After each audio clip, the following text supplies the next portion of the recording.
a Hebreos 12:24. Vamos al libro de Hebreos, capítulo 12, versículo 24. Seguimos estudiando acerca de la confesión de fe. Va para largo.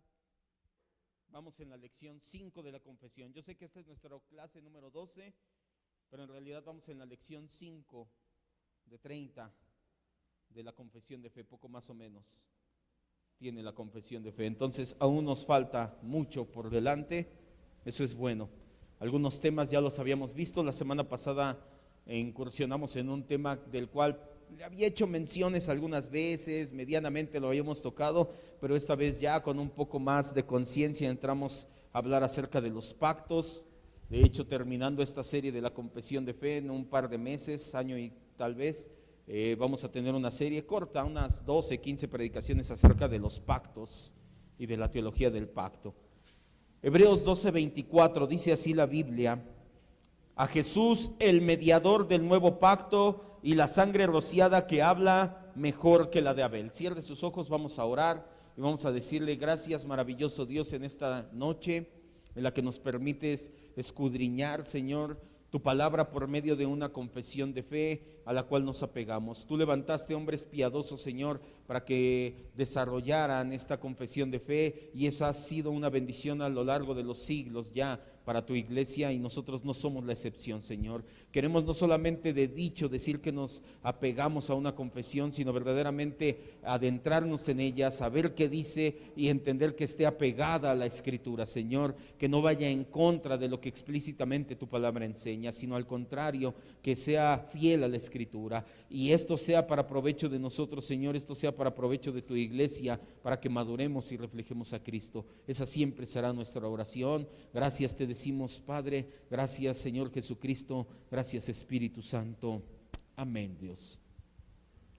La lección anterior de nuestro estudio acerca de la confesión de fe, le decía, aprendimos acerca del pacto de Dios con los hombres. En específico hablamos de 3 pactos, pero más la confesión de fe se adentra en el llamado pacto de gracia, cuyo fundamento se encuentra en el pacto de redención. El pacto de gracia es el pacto que Dios forja en la cruz del Calvario, que se manifiesta, se revela, se manifiesta en la cruz del Calvario, y su fundamento está en el pacto de redención. El pacto de redención lo llevó a cabo la Santísima Trinidad en la eternidad pasada. Todavía no se creaba el cielo y la tierra, y la Trinidad ya estaba haciendo un pacto de crear al ser humano, de venir y redimir al ser humano caído por medio de Jesucristo en la cruz.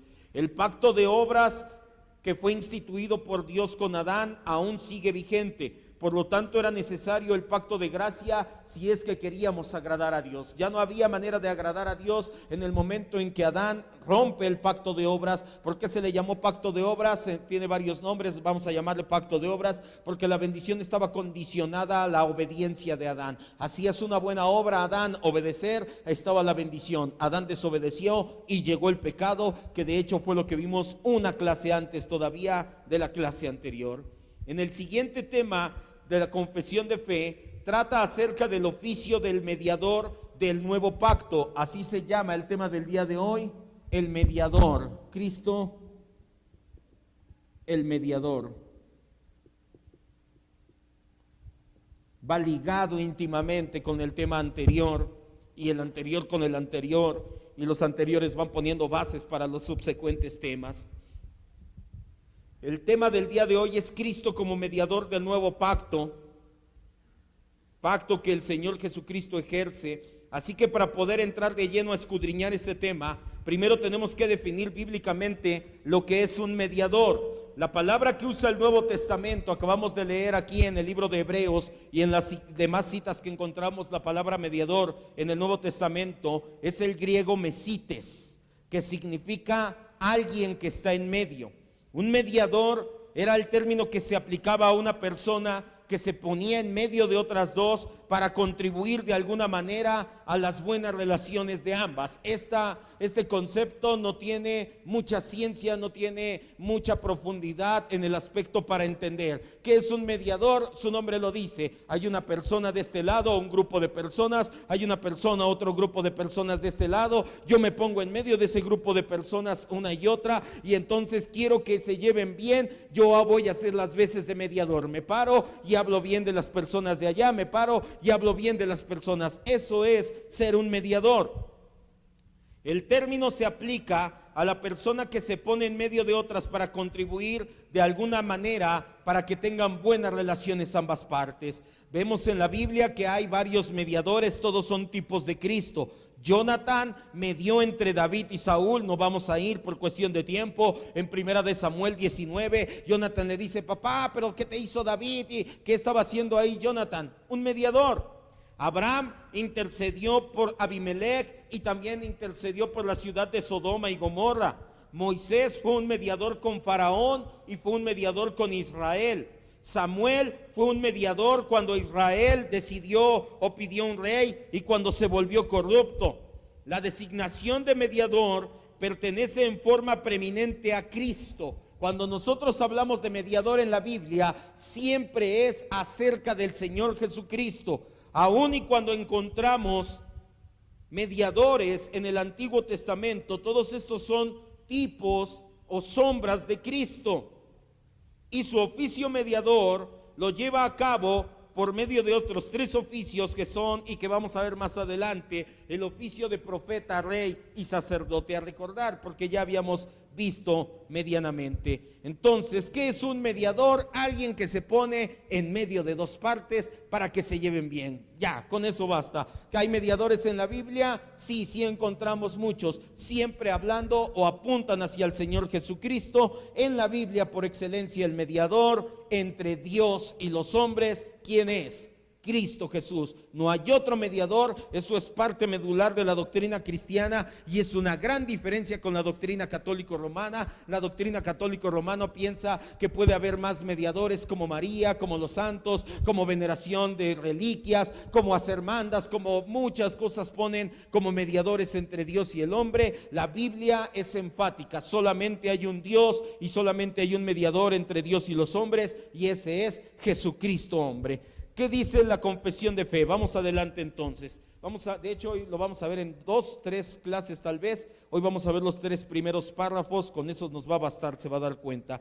El primer párrafo dice así: agradó a Dios en su propósito eterno escoger y ordenar al Señor Jesús, su Hijo unigénito, conforme al pacto hecho entre ambos, el pacto de redención, para que fuera el mediador entre Dios y el hombre, profeta, sacerdote, rey, cabeza y salvador de la iglesia, heredero de todas las cosas y juez del mundo, a quien dio desde la eternidad un pueblo para que fuera su simiente y para que a su tiempo lo redimiera, llamara, justificara, santificara y glorificara. El primer párrafo nos habla de la ordenación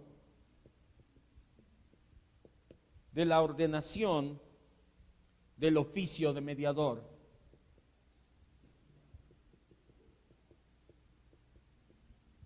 El primer párrafo nos habla de la ordenación al oficio de mediador. ¿Y qué nos dice? Nos dice lo siguiente. Ángel, por favor, Isaías 42:1. El autor de la ordenación, Dios Padre. Mucho ojo, esto es muy importante y esto va a separarnos completamente de la doctrina católico-romana y nos va a hacer entender por qué no. Pero pastor, ¿por qué no podemos pedirle a un santo? ¿Por qué no podemos pedir? Bueno, aparte de que la Biblia no lo dice, es porque las cosas no se hacen como nosotros creemos o como nosotros pensamos, se hacen como quien dice, como Dios dice. Y Dios fue quien ordenó solamente un mediador. Si Dios hubiera dicho, búsquense un mediador, bueno, pues vamos a buscar a la Virgen, vamos a buscar a algún santo, vamos a buscar un hombre bueno que nos ayude. Dios no dijo, búsquense un mediador. Dios ordenó, Él dio la orden o la ordenación como ordenanza, como cuando te ordenan pastor. Vaya, Dios ungió un mediador y ese mediador es Cristo. Isaías 42:1.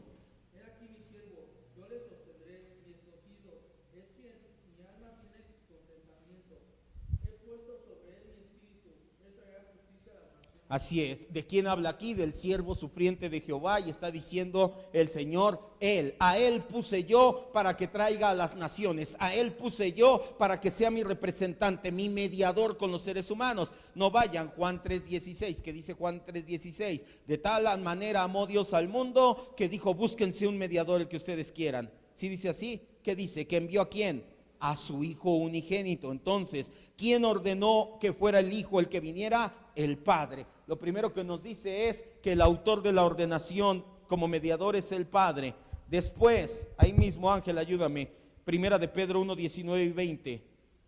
El tiempo, también nos dice, el tiempo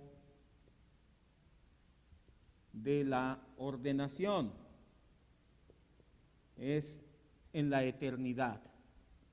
No lo ordenó cuando ya estaba todo encima y dijo Dios, pecó Adán, ¿cómo le hacemos? Cristo, ven, oye, ¿cómo ves las? No, desde la eternidad ya estaba ordenado que fuera así. Primera de Pedro 1:19 y 20.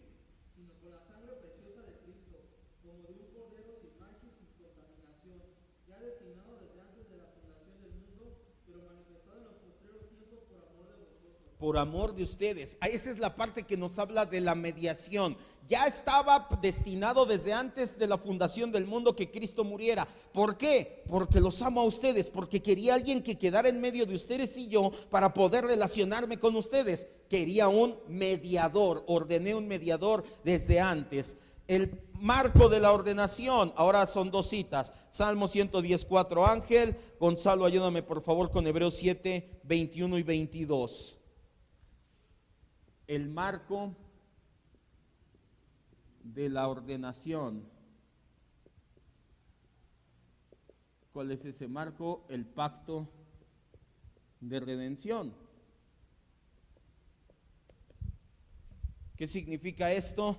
Que no nada más lo ordenó porque sí, sino que tenía un marco.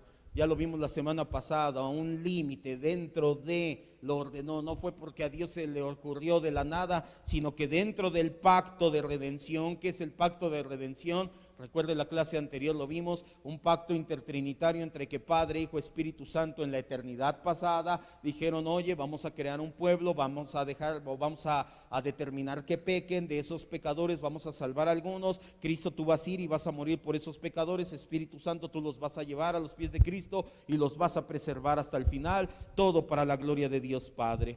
Salmo 110:4.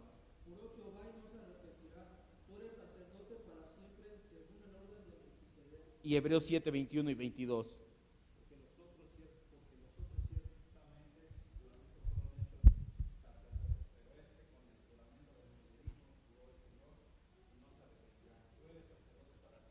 Según el orden. Así es. De un mejor pacto. Aquí se liga el Salmo 104. El escritor de Hebreos entendía perfectamente el Antiguo Testamento, los pasajes mesiánicos del Antiguo Testamento, y por eso es que lo ligamos también nosotros. Ahí nos damos cuenta que el marco en el cual se da la ordenación es el pacto de redención. Número 4, el carácter de la ordenación. El carácter. ¿Cuál es ese carácter de la ordenación? Reflejar su gloria mediante el ejercicio de los oficios de profeta, rey y sacerdote. ¿Cuál es el carácter de la ordenación? Reflejar la gloria del Padre, esto mediante el ejercicio de Cristo de los oficios como profeta, rey y sacerdote. Es que, pastor, pero ¿para qué ese pacto? ¿Por qué o qué? Porque Dios el Padre quería reflejar su gloria. No es el propósito, es el carácter. Ahorita vamos a ver el propósito. Quería reflejar su gloria. Por eso es que puso un mediador. Y ese mediador va a ser profeta, rey y sacerdote. Y en esos tres oficios vamos a alcanzar a ver la gloria de Dios manifestada aquí. Ahora sí son varias citas. Primera de Timoteo 2:5, Ángel.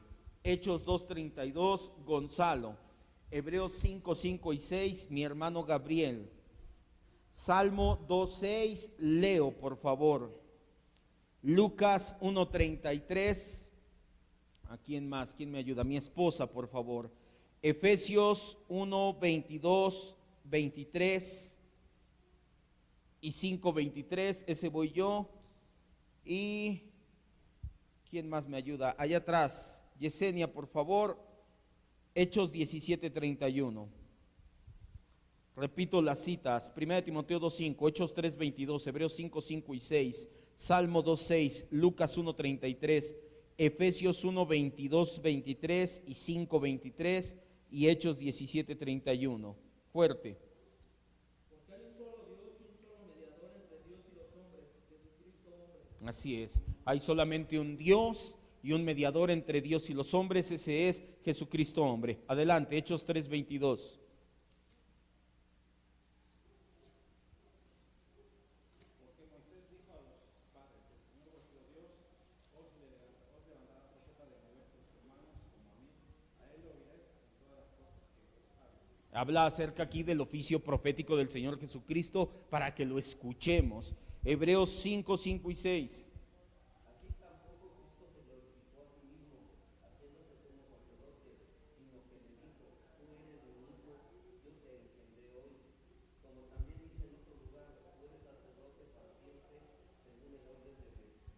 Melquisedec, así es. Aquí ya abre un poquito más el panorama el escritor de Hebreos y dice: esto que está haciendo el Hijo no es para su propia gloria, es para mostrar la gloria de Dios. Por eso Dios le dijo: yo te he ungido sacerdote para siempre según el orden de Melquisedec. Ahora sí, Salmo 2:6.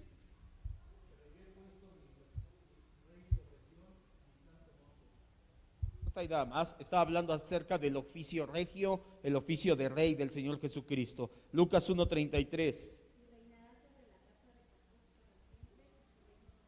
Habla de Jesucristo. El ángel Gabriel habla con María aquí, con Miriam, y le dice: el hijo que vas a tener reinará sobre la casa de Jacob y su reino no tendrá fin. Efesios 1:22 y 23 dice así: y sometió todas las cosas bajo los pies de Cristo y lo dio por cabeza sobre todas las cosas a la iglesia, la cual es su cuerpo, la plenitud de aquel que lo llena todo en todo. Y Efesios 5:23, ahí mismo adelante dice,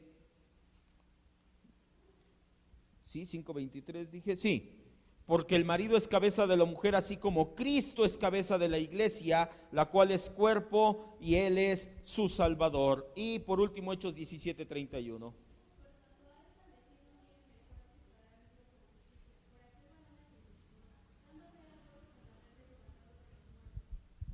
Hasta ahí nada más, exacto. Él es el juez que va a traer justicia y va a juzgar al mundo en su momento. Y por último, el propósito de la ordenación.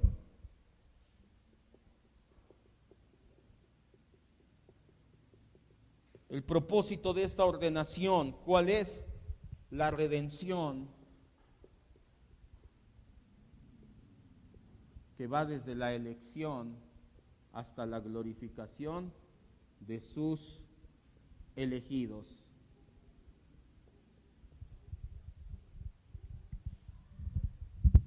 No es que nada más a Dios se le ocurrió y dijo: estoy aburrido, vamos, ¿qué hacen? Vamos a poner un mediador. No, todo lo contrario. Todo lo que Dios hace, acuérdese, es completamente perfecto y sabio.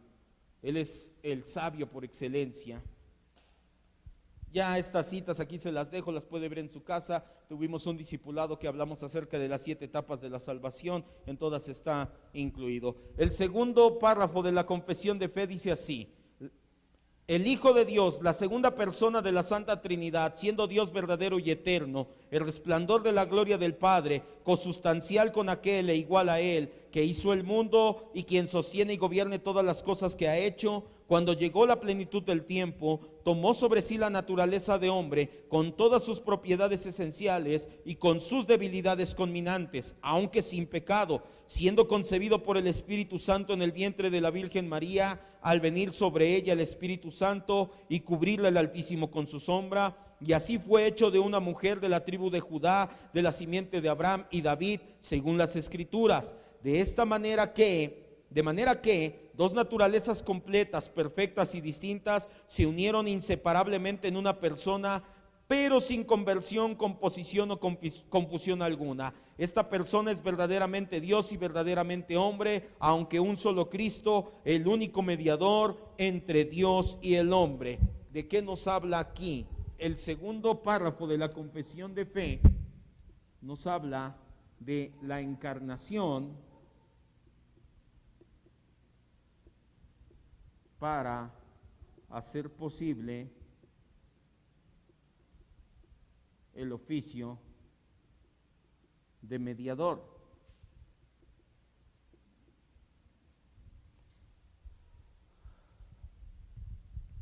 La encarnación fue necesaria para hacer posible el oficio de mediador. ¿Y qué más nos dice? Vamos a desglosarlo. Todo eso que le dije se resume en varios puntos. El primero, el sujeto de la encarnación.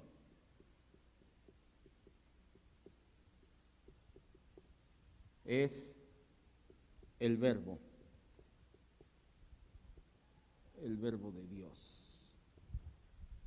Escriba el verbo. Vamos a varias citas. Unas sí las tocamos, otras no. Igual, hasta donde alcancemos y ya, porque son muchísimas citas. Juan 8:58, Ángel. Joel. No, esta no. Juan 1:1, Gonzalo. Juan 5:18, mi hermano Gabriel. Juan 20:28, Leo, por favor. Romanos 9:5, perdón, mi esposa. Tito 2:13, allá atrás, por favor, Yesenia. Y vamos todos los demás a Filipenses 2:5 y 6. Filipenses 2:5 y 6. Esto ya lo vimos hace tiempo cuando hablamos acerca de cristología. Ya habíamos visto y vamos a retomar un poquito acerca de los pactos, de los oficios de Cristo, profeta, rey y sacerdote. Y ya vimos también la encarnación, entonces no debemos de tardarnos mucho aquí. Fuerte. Jesús le dijo, de cierto te digo, antes de que Abraham fuese, yo soy. Antes de que Abraham fuera, yo soy. Aquí hablando acerca de la eternidad del verbo. Siguiente. Así es, la divinidad de Cristo. Siguiente.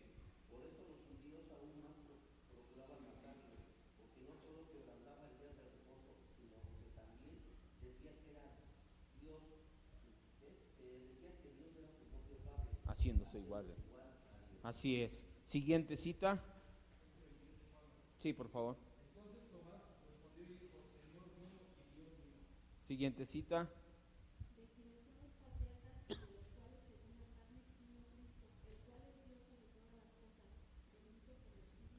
Vino Cristo, el cual es Dios sobre todas las cosas. Siguiente.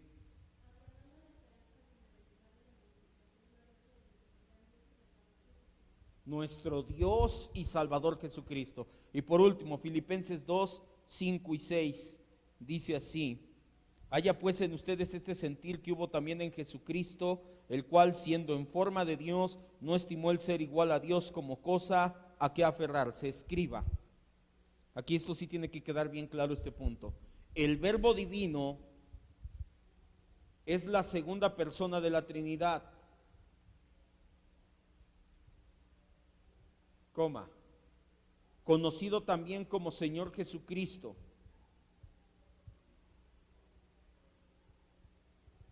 Es completa y plenamente Dios desde la eternidad y hasta la eternidad. Repito, el verbo divino es la segunda persona de la Trinidad, conocido también como Señor Jesucristo, y Él es completa y plenamente Dios desde la eternidad y hasta la eternidad. Todo eso tenemos que entender para que quede claro quién es el sujeto de la encarnación. ¿Quién fue el que se encarnó? El Verbo de Dios. ¿Quién es el Verbo de Dios? La segunda persona de la Trinidad. Ya vimos hace tiempo, ya hablamos acerca de la Trinidad, ya hablamos acerca de la divinidad de cada uno. También se le conoce como Señor Jesucristo. Él es completa y plenamente Dios. Y sí, tiene que poner desde la eternidad y hasta la eternidad para no caer en los errores cristológicos de los primeros 5 siglos de la iglesia, en los cuales decían que no, Jesucristo sí es Dios, pero que no empezó siendo Dios, que fue Dios a partir de la crucifixión o a partir de la resurrección o etcétera, etcétera. No, Él desde la eternidad es Dios y hasta la eternidad va a ser plena y completamente Dios. Se le conoce como Verbo Divino, su nombre teológico es Verbo Divino, el nombre con el cual lo conocemos y se manifestó es Señor Jesucristo. Es bueno aclarar que solamente el Hijo fue quien tomó forma de hombre y unió hipostáticamente su esencia divina personal a la naturaleza humana, para que se entienda más claro. Ni el Padre ni el Espíritu Santo tomaron forma humana. Es importante aclarar también esto para evitar caer en herejías o en malos entendidos posteriores. ¿Quién se encarnó? El Hijo, el Verbo. No se encarnó el Padre, no se encarnó el Espíritu Santo. Se encarnó la segunda persona de la Trinidad. Sin embargo, las 3 personas de la Trinidad intervinieron activamente en la encarnación del Verbo. Es decir, Padre, Hijo y Espíritu Santo actuaron de común acuerdo cuando se dio la encarnación. Una analogía para asimilar fácilmente este tema es como si 2 personas le ayudaran a vestirse a una tercera. ¿Pudo haberse encarnado otra persona que no fuera el Verbo? ¿Pudo haberse encarnado el Padre o el Espíritu Santo? Y esta pregunta ya se la había hecho hace un par de años. Si hablamos en términos de que si ellos tenían el poder o los atributos para poder hacerse hombres, sí pudo haber sido el Padre, sí pudo haber sido el Espíritu Santo. No le faltaba poder ni atributo a ninguno de los dos. No hay nada que los limitara, pero no significa que ellos hayan sido los candidatos idóneos. El candidato idóneo para encarnarse es el Verbo por 3 motivos. Primero, es el modelo visible de la creación. Y como la creación se había corrompido, no hay mejor forma de regresarla al modelo original que viéndolo en persona.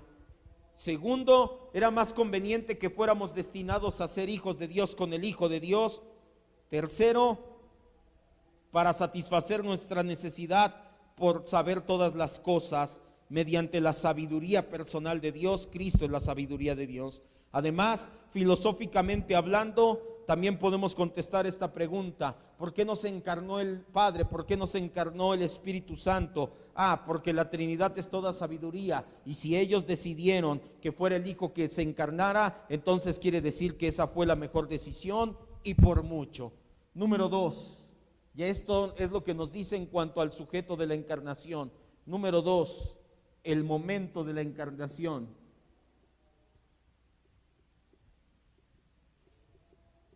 En la plenitud de los tiempos. Fue en la plenitud de los tiempos. Sí, escuchó esa enseñanza que le mandé, que le dije hace un par de semanas, hasta se la mandé en redes sociales. Vamos todos a Gálatas 4 y 5. Esto lo vimos a fondo en Cristología. Tomamos toda una clase para hablar de la plenitud de los tiempos. Y en ella le explico mucho más a fondo, en casi 1 hora, 3/4 de hora, lo que ahorita en 2 minutos le voy a explicar. Cuando Adán y Eva caen, Dios manifiesta, revela por primera vez el Evangelio en Génesis 3:15 y le dice: tu simiente la herirá en el calcañar, tú le vas a pisar la cabeza a la serpiente. Es la primer promesa redentora. Eva, inmediatamente cuando se embaraza, dice: por voluntad de Jehová he adquirido varón. ¿Por qué dice esa frase Eva? Porque Eva decía: ya, aquí está mi simiente, ya me puede redimir Dios. Dios dice: no, faltan muchos años, al menos pasaron 4,000 años. ¿Por qué tuvieron que pasar esos 4,000 años? Para que se diera la plenitud de los tiempos. ¿Qué es la plenitud de los tiempos? Para que el hombre se diera cuenta perfectamente de 2 cosas. que su pecado es tan grave, tan cruel, que somos de lo más depravados, y para que se diera cuenta que no podía, que necesitaba un Salvador. Por eso es que se le conoce como la plenitud de los tiempos. Pasaron 4000 años para que el ser humano medianamente lo entendiera. Hoy en día parece que dimos pasos para atrás. El ser humano parece que ya no quiere ser salvado. Gálatas 4:4 y 5. Pero cuando vino el cumplimiento de los tiempos, esto que le decía, Dios envió a su Hijo, nacido de mujer y nacido bajo la ley, para que redimiese a los que estaban bajo la ley, a fin de que recibiésemos la adopción de hijos. ¿Cuándo fue el momento de la encarnación? Cuando se cumplió la plenitud de los tiempos. Tercero, la esencia de la encarnación.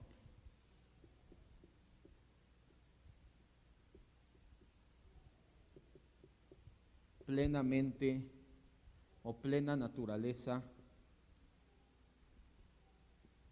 humana.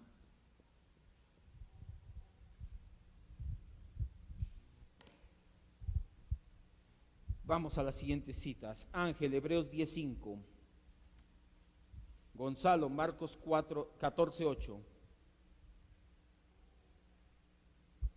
Mi hermano Gabriel, Lucas 22:44. Leo, por favor, Primera de Pedro 3:18. Mi esposa, Juan 19:30 al 35. ¿Qué otra cita? ¿Qué otra cita tenemos aquí que quiero resaltar? Marcos, con esas nada más. Y vamos todos a Hebreos 5, 8 y 9. Es que vienen muchas citas aquí, las leo todas en la semana, las voy estudiando, y hay algunas que sí recuerdo y digo, esta habla de esto, y son las que quiero que resaltemos. Ya después puede buscar la enseñanza y buscar todas las citas que hablan de la esencia de la encarnación. ¿Cuál es la esencia de la encarnación? Que el Señor Jesucristo se cubriera de total, de plena naturaleza humana. No parecía un ser humano, sino que se hizo completamente naturaleza humana. Fuerte, empezamos, Hebreos 10:5 y con los que siguen. Por lo cual, entrando en el mundo, dice: sacrificio y ofrenda no quisiste, mas me preparaste cuerpo. ¿Me preparaste? ¿Qué dice el Señor? Cuerpo. El Señor preparó un cuerpo para Jesucristo. ¿Un cuerpo qué? Humano, un cuerpo con naturaleza humana. Siguiente. 8.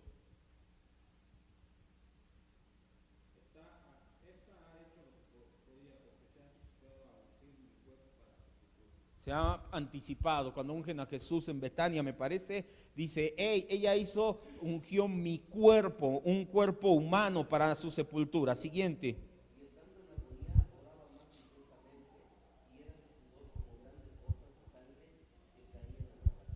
Así es, la agonía en Getsemaní. Siguiente.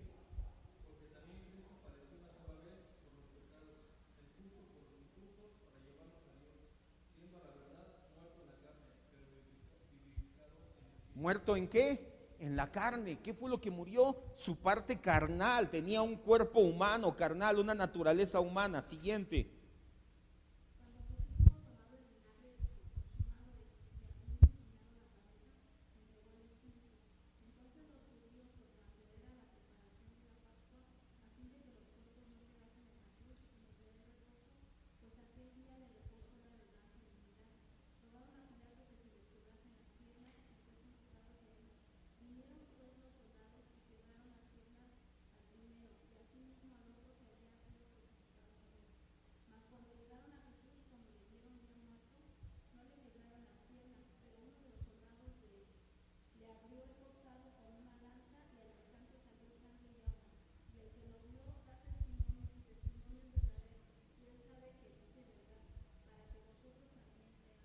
Así es, de hecho me faltó desde el 29, versículo 29, ¿qué dice? Y Jesús dijo, ¿qué?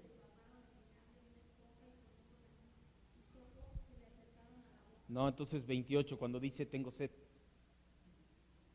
¿Sí es en el 28? Ah, bueno.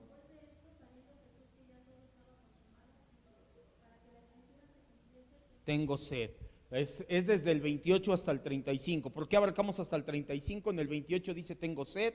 Eso es parte de la naturaleza humana, el tener sed. Un espíritu no tiene sed, no tiene hambre. Por eso es que tampoco, entre muchas otras cosas, no ponemos ofrenda, o no deberíamos de poner ofrenda en Día de Muertos, porque no va a bajar a comer, porque a los espíritus no les da hambre, sueño, sed, ni cansancio, ni nada de eso. Primero, Jesús no era un espíritu en la cruz, ni nunca. Él tuvo sed. Segundo, no le rompieron las piernas, lo vieron ya muerto, abrieron su costado, salió sangre y agua. Ya se lo he explicado otras veces. Una ruptura cardíaca es lo que provoca que se separe el plasma de los glóbulos rojos, y esto no lo tienen los espíritus, lo tienen los cuerpos humanos, la naturaleza humana. Siguiente cita. Ya vamos nosotros, ya voy yo, ¿verdad? Hebreos 5, 8 y 9 dice: y aunque era hijo, por lo que padeció aprendió obediencia, y habiendo sido perfeccionado vino a ser autor de eterna salvación para todos los que obedecen. Quiero que entienda que la encarnación fue para la humanidad plena y perfecta de Jesús. La vemos plasmada en la Biblia desde su nacimiento hasta su muerte y su resurrección. Jesús tuvo una naturaleza completamente humana. Lo vemos en su concepción y nacimiento. Lo vemos también en sus facultades físicas y mentales.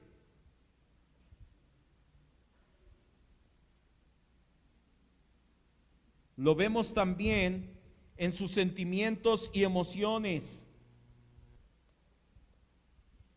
Lo vemos también en sus necesidades propias como ser humano. Necesidades propias de naturaleza humana. Lo vemos también en la cruz, en el huerto,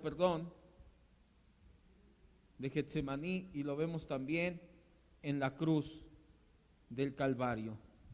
En todos esos lugares, desde que nació hasta que murió, escriba, nuestro Señor Jesucristo fue completamente un ser humano, no en parte, no aparentemente, sino 100% un ser humano.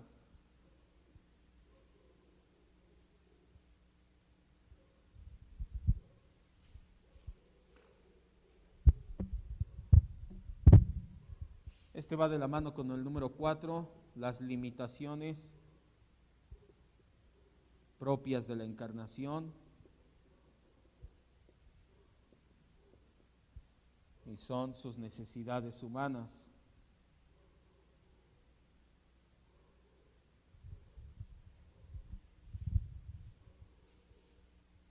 Y el siguiente punto, el número 5, impecabilidad en la encarnación.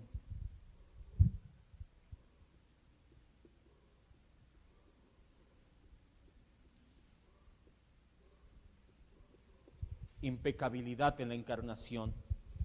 Jesucristo, a pesar de ser un ser humano completamente y de compartir las debilidades físicas de nuestra raza, como hambre, cansancio, sueño, dolor, etcétera, todas estas limitaciones propias de la encarnación, Él las compartió, lo que nosotros sentimos Él también. Sin embargo, Él no fue portador del pecado original en su ser, fue nuestro sustituto perfecto en la cruz, sin la mancha de la depravación humana. Hebreos 7:23. Ángel, tú mientras ayúdame con 2 Corintios 5:21. Hebreos 7:23. Todo esto tenemos que entender para poder entender correctamente el oficio de mediador. Que la encarnación hace posible el oficio de mediador, pero la encarnación no nada más, pues Cristo sí es hombre. Es muchísimo más complejo que eso. Sí es la esencia, y sí, con eso tienes la esencia. Jesucristo tomó forma humana. Pero ¿quién fue el sujeto de la encarnación? El verbo, la segunda. ¿Cuándo fue el momento? ¿Cuál fue la esencia? ¿Cuáles son las limitaciones? La impecabilidad. Ya lo tenemos, Hebreos 7:23 dice: y los otros sacerdotes llegaron a ser muchos, debido a que por la muerte no podían continuar. 24, mas por cuanto permanece para siempre, tiene un sacerdocio inmutable, por lo cual también puede salvar perpetuamente a los que por él se acercan, viviendo para siempre para interceder por ellos. ¿Por qué los sacerdotes tenían que ofrecer sacrificio por ellos y morían por el pecado? Pero Jesucristo no tenía la mancha de pecado, por eso es que él pudo ofrecerse como sacrificio. Segunda de Corintios 5:21 dice: Al que no conoció pecado, por nosotros lo hizo pecado, para que nosotros fuésemos hechos justicia de Dios en él. Esta cita se da de entender como que hizo pecado en el aspecto judicial únicamente. Él estuvo libre moralmente tanto de la corrupción heredada como en el pecado actual. Escriba nuevamente: nuestro Señor Jesucristo nunca cometió pecado alguno.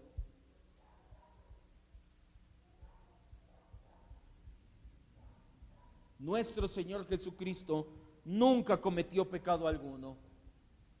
Esto se conoce como impecabilidad. No tuvo defectos ni imperfecciones morales, motivo por el cual él pudo decir en Juan 8:46: ¿quién de ustedes me acusa de pecado? Cosa que ningún otro ser humano ha podido reclamar. Al permanecer en Cristo, nosotros lo que hacemos es dejar que su carácter impecable se manifieste en nuestras vidas. ¿Qué tiene de importante esto? La impecabilidad tiene dos puntos importantes. El punto teológico es que si no hubiera sido sin pecado, no hubiera podido morir en nuestro lugar. El punto práctico, ¿y eso qué, pastor? Bueno, el punto práctico en tu vida diaria es que ese mismo Cristo impecable se manifiesta a través de ti cuando tú decides descansar en Cristo. Por eso es tan importante conocer a Cristo por medio de una doctrina bien cimentada. Las emociones, los sentimientos, las ideas propias no nos van a llevar a ser como Cristo, que es el propósito por el cual Dios nos creó y nos redimió. Número 6, el modo de la encarnación.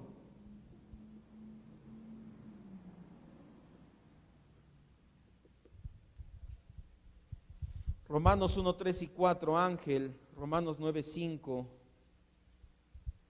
Y ya en su casa lee Mateo 2 y Lucas capítulos 1, 2 y 3. Cómo se encarnó, vino en la Virgen María, la sombra del Altísimo lo cubrió, etcétera. Pero aquí lo que nos dice la confesión de fe en Romanos 1, 3 y 4 es que es conforme a las escrituras del linaje de David, del linaje de Abraham. Fuerte. Acerca de su Hijo, nuestro Señor Jesucristo, que era del linaje de David según la carne, que fue declarado Hijo de Dios con poder, según el Espíritu de santidad, por la resurrección de entre los muertos. Y ahí mismo 9, 5. Romanos 9, 5. De quienes son los patriarcas y de los cuales, según la carne, vino Cristo, el cual es Dios sobre todas las cosas, bendito por los siglos. Amén. Así es. Y en Mateo 2 y Lucas 1, 2 y 3 lees el modo de la encarnación. Número 7, todo esto nos habló el segundo párrafo de la confesión de fe. Número 7, el resultado de la encarnación.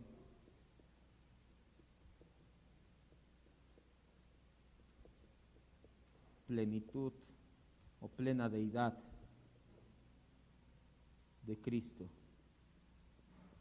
Y esto lo vimos en el primer punto, el verbo divino. Ya hablamos acerca de la divinidad de Cristo. ¿Qué significa? Que el hecho de que se haya encarnado no quitó para nada la divinidad. Número 8, el resultado de la encarnación. Es el resultado, primer resultado, segundo resultado, plena humanidad. Y número 9, singularidad personal de Cristo. Estos dos puntos ya los vimos, no nos vamos a tardar. Romanos 1, 3 y 4 nuevamente, Ángel. Gonzalo, Gálatas 4, 4 y 5, y vamos todos a Filipenses 2, del 5 al 11. Antes de que lo leas, quiero que entienda esto. El resultado de la encarnación es triple.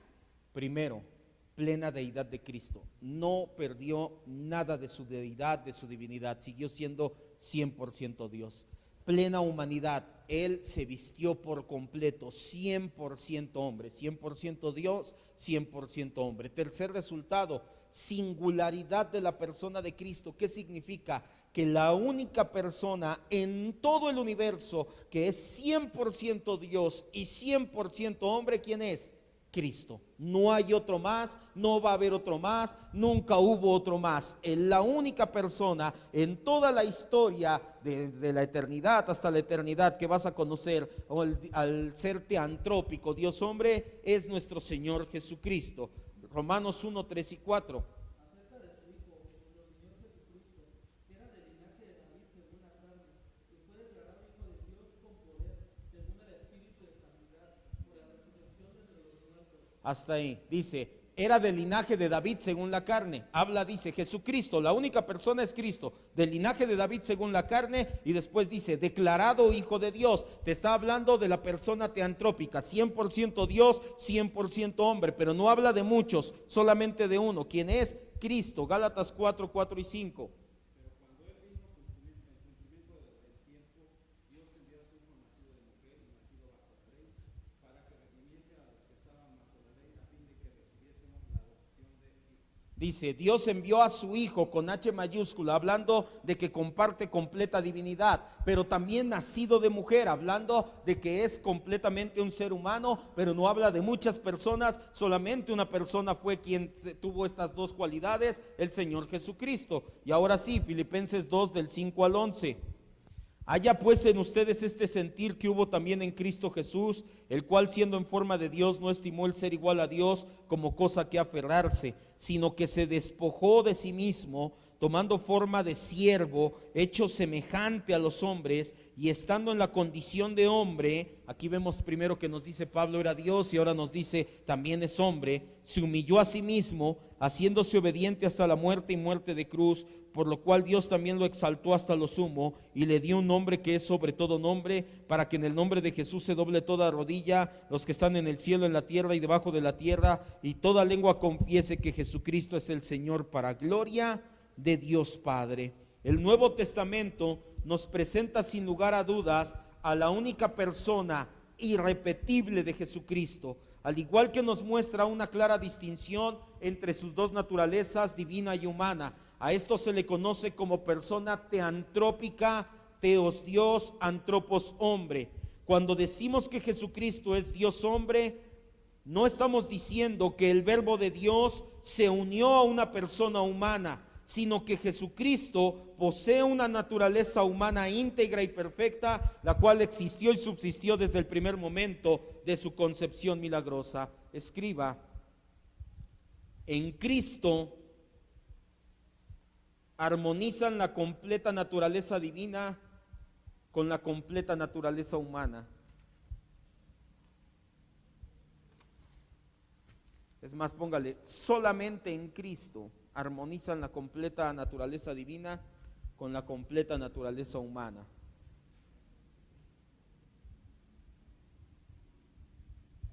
A esto se le conoce como unión hipostática. No hay dos personas en Jesucristo, una persona humana y una persona divina, no, solamente hay una. Jesús nunca habló de sí mismo en plural, no tenía varias personalidades, una persona humana y una persona divina. Dos naturalezas unidas en una persona.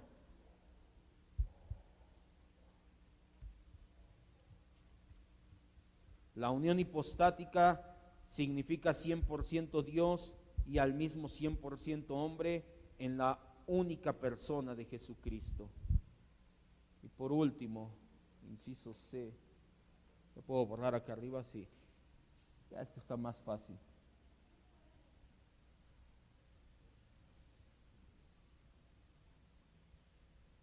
Todo esto es la base sobre la cual vamos a construir la semana entrante el oficio de mediador del Señor Jesucristo. Ya ahí van a ir saliendo este tipo de cosas, de ahora Él puede ser mediador por esto y esto, porque es ser humano, porque es un Dios, porque la esencia de la encarnación. Si nada más llegamos y decimos, es mediador, dices, ¿y por qué hace eso? ¿Por qué hace lo otro? ¿Por qué hace lo aquello? Aquí están las prerrogativas de la encarnación. Inciso C, requisitos para el oficio de mediador. Son dos nada más: unción del Espíritu Santo y la comisión del Padre.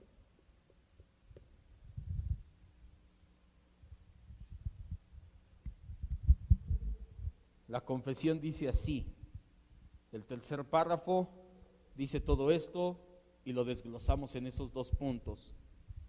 El Señor Jesús, en su naturaleza humana unida a la naturaleza divina en la persona del Hijo, fue santificado y ungido con el Espíritu Santo sin medida, teniendo en sí todos los tesoros de sabiduría y de conocimiento, en quien agradó al Padre que habitase toda plenitud, a fin de que, siendo santo, inocente y sin mancha y lleno de gracia y de verdad, fuera completamente apto para desempeñar el oficio de mediador, el cual no tomó por sí mismo, sino que fue llamado para el mismo oficio por su Padre, quien también puso en sus manos todo poder y todo juicio y le ordenó que lo cumpliera. Primer punto, ¿qué nos dice la confesión de fe? Que había dos requisitos para ser el mediador. Primero, la unción del Espíritu Santo. Hechos 10:38, Ángel. Vamos todos a Hebreos 7:22. El Espíritu Santo lo tenía que llenar a plenitud y sin medida. Fuerte, Hechos 10:38. Como Dios ungió con el Espíritu Santo y con poder a Jesús de Nazaret, y como éste anduvo haciendo bienes y sanando a todos los oprimidos por el diablo, porque Dios estaba con él. Así es, Dios por medio del Espíritu Santo ungió a David, al hijo de David, a nuestro Señor Jesucristo sin medida, no escatimó, y por eso es que el Señor pudo ejercer el oficio de mediador. Hebreos 7:22 dice: por tanto Jesús es hecho fiador de un mejor pacto. Y segundo, Hebreos 5:5, vamos todos, Ángel, Juan 5:22 y 5:27, Gonzalo, Mateo 28:18, y por último, hermano Gabriel, Hechos 2:36.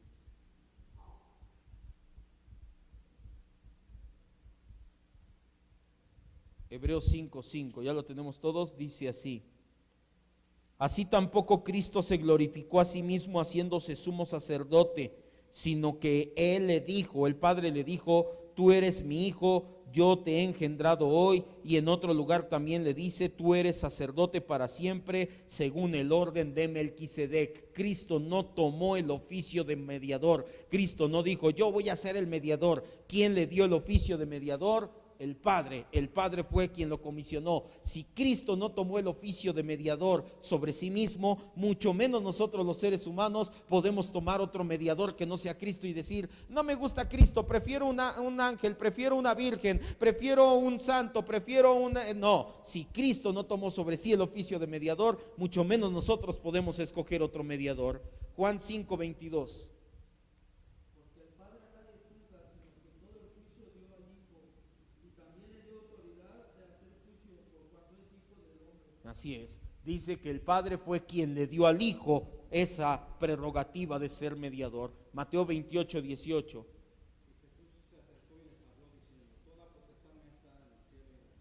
¿Quién se la dio? El Padre le dio todo ese poder. Y Hechos 2:36.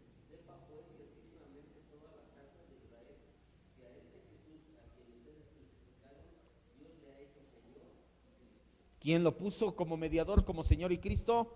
Dios. Escriba, ya con esto terminamos. Aunque ser mediador es un oficio exclusivamente del Señor Jesucristo, está involucrada la Santísima Trinidad. Aunque ser mediador es un oficio exclusivo del Señor Jesucristo, está involucrada la Santísima Trinidad.